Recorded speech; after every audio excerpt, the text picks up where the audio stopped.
आपने इंटरनेट पर मीम्स तो बहुत देखे होंगे, पर क्या कभी किसी मीम को एक विशाल डिजिटल राजनीतिक ताकत बनते देखा है? आज के इस एक्सप्लेनर में हम एक ऐसी ही दिलचस्प और अनोखी घटना बर्बाद करेंगे। हम समझेंगे कि कैसे एक व्यंग या मजाक से शुरू हुआ इंटरनेट मूवमेंट आज के समाज की गहरी कुंठाओं की आवाज बन गया। तो चलिए बिना किसी देरी के कॉकरोच जनता पार्टी के इस पूरे फिनोमिनन को डिकोड करते हैं। 2 करोड़ 40 लाख। जरा एक मिनट रुकिए और इस चौंकाने वाले नंबर के बारे में सोचिए। ये कोई छोटा मोटा आंकड़ा नहीं है। ये उन इंस्टाग्राम फॉलोअर्स की गिनती है जो कॉकरोच जनता पार्टी या संक्षेप में कहें तो सीजेपी ने महज कुछ ही दिनों में हासिल कर ली। लिटरली बस कुछ ही दिनों में इसने सोशल मीडिया के हर स्थापित रिकॉर्ड को हिलाकर रख दिया। इतने विशाल आंकड़े को देखकर जहन में ये सवाल उठना बिल्कुल स्वाभाविक है। आखिर एक मजाक के तौर पर शुरू हुई पार्टी ने रातों रात उन स्थापित राजनीतिक दिग्गजों को कैसे पीछे छोड़ दिया जो दशकों से मैदान में हैं? ऐसा क्या हुआ कि एक इंटरनेट मीम अचानक से एक डिजिटल जन सैलाब में बदल गया? आइए इसकी जड़ों तक चलते हैं। इस पूरे हंगामे की चिंगारी कहां से उठी? सब शुरू हुआ 15 मई 2026 की एक सुप्रीम कोर्ट हियरिंग से। भारत के मुख्य न्यायाधीश ने एक मामले के दौरान एक टिप्पणी की। उन्होंने कहा कि कुछ युवा जिन्हें रोजगार नहीं मिलता, वे कॉकरोच की तरह होते हैं जो मीडिया या आरटीआई कार्यकर्ता बनकर सिस्टम पर हमला करते हैं। बस इस एक स्टेटमेंट ने इंटरनेट पर आग लगा दी। अब यहां पूरी तरह से निष्पक्ष रहना बहुत जरूरी है। अगले ही दिन मुख्य न्यायाधीश ने एक स्पष्टीकरण भी जारी किया। उन्होंने साफ किया कि उनके शब्दों को गलत संदर्भ में पेश किया गया है।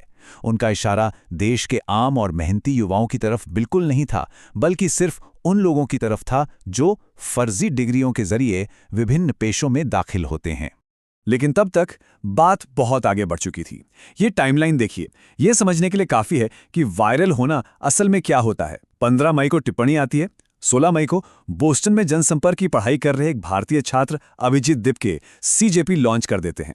17 मई तक इनका मैनिफेस्टो आ जाता है और फॉलोअर्स रॉकेट की तरह बढ़ने लगते हैं। और 22 मई आते आते इंस्टाग्राम पर 2 करोड़ से ज्यादा फॉलोअर्स और उसी दिन एक्स पर उनका अकाउंट भारत में ब्लॉक कर दिया गया। ये 48 से 72 घंटों का तूफानी सफर वाकई माइंड ब्लोइंग है। आगे बढ़ने से पहले ये क्लियर कर लेते हैं कि सीजेपी आखिर है क्या। देखिए, ये कोई पंजीकृत राजनीतिक दल नहीं है जो चुनाव लड़ने वाला है। ये पूरी तरह से एक डिजिटल व्यंग्यात्मक मूवमेंट है। इन्होंने खुद को एक बड़ा कैची सा टैग दिया है, आलसियों और बेरोजगारों की आवाज। एक तरह से ये उन युवाओं के लिए एक प्रेशर वॉल्व बन गया जो बेरोजगारी और सिस्टम की नाकामियों से निराश हैं। लेकिन यहां एक ट्विस्ट है। इनका नाम भले ही मजाकिया हो, पर जरा इनका मैनिफेस्टो देखिए। इनकी राजनीतिक मांगें आश्चर्यजनक रूप से गंभीर और डिटेल्ड हैं। रिटायर्ड सीजेआई को राज्यसभा सीट ना देना, वैध वोट कटने पर मुख्य चुनाव आयुक्त पर यूएपीए लगाना, महिलाओं के लिए 50% आरक्षण, कॉरपोरेट मीडिया के लाइसेंस रद्द करना और पार्टी बदलने वाले विधायकों पर 20 साल का बैन। ये सिर्फ एक मीम तो बिल्कुल नहीं लगता, है ना? और ये मूवमेंट सिर्फ हवाई बातों तक सीमित नहीं रहा। इन्होंने खुद को रियल वर्ल्ड के मुद्दों से बहुत तेजी से जोड़ लिया। जैसे ही नीट यूजी 2026 परीक्षा पेपर लीक का मामला सामने आया, सीजेपी ने सीधे शिक्षा मंत्री के इस्तीफे की मांग करते हुए एक बड़ा डिजिटल कैंपेन छेड़ दिया, जिसने छात्रों के बीच भारी समर्थन जुटाया। जब किसी प्लेटफॉर्म की पहुंच इतनी विशाल हो जाए तो असली राजनेता कैसे पीछे रहते? टीएमसी नेता महुआ मोइत्रा और कीर्ति आजाद जैसे स्थापित राजनेताओं ने सार्वजनिक रूप से इस डिजिटल मंच के साथ बातचीत शुरू कर दी। ये वो पॉइंट था जहां इंटरनेट मीम कल्चर और पारंपरिक राजनीति के बीच की बाउंड्री बिल्कुल धुंधली पड़ गई। पर इंटरनेट का एक रूल है, हर एक्शन का एक रिएक्शन जरूर होता है। सीजेपी को टक्कर देने के लिए एक प्रतिद्वंदी मीम गुट खड़ा हो गया, ओजी जनता पार्टी या ओजेपी। आपको शायद हंसी आए, पर यह एक मशहूर cartoon Oggy and the cockroaches से प्रेरित है। इनका मोटो बड़ा सीधा था, सभी प्रकार के कॉकरोच को मारना, और साथ ही इन्होंने पशु अधिकारों को अपना मुख्य मुद्दा बनाया। एक तरफ है सीजेपी, जो सिस्टम के खिलाफ युवाओं के गुस्से और बेरोजगारी को एक मंच दे रही है।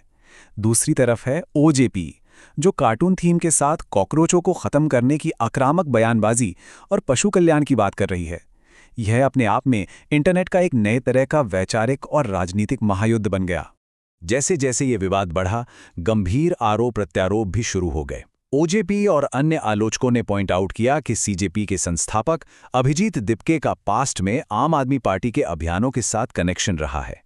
उनका कहना था कि इस मजाकिया मुखौटे के पीछे एक छिपा हुआ राजनीतिक एजेंडा हो सकता है। हम यहाँ किसी का पक्ष नहीं ले रहे, पर ये दावे इंटरनेट पर आफत की तरह वायरल हुए। लेकिन बहुत जल्द ही यह मीम वॉर एक डार्क और खतरनाक फेज में चली गई। सीजेपी के संस्थापक को सोशल मीडिया पर गंभीर और जानलेवा धमकियां मिलने लगी। कहा गया कि या तो वे यह अकाउंट तुरंत बंद कर दें, वरना अमेरिका में उनकी हत्या कर दी जाएगी। ये साफ दिखाता है कि डिजिटल दुनिया के विवाद वास्तविक दुनिया में कितने असंवेदनशील हो सकते हैं।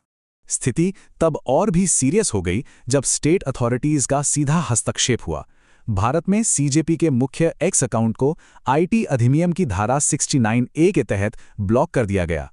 इंटेलिजेंस ब्यूरो की एक रिपोर्ट ने इसके पीछे राष्ट्रीय सुरक्षा चिंताओं और भड़काऊ सामग्री के प्रसार का हवाला दिया। पर इंटरनेट पर किसी आवाज को पूरी तरह दबाना इतना आसान कहाँ है?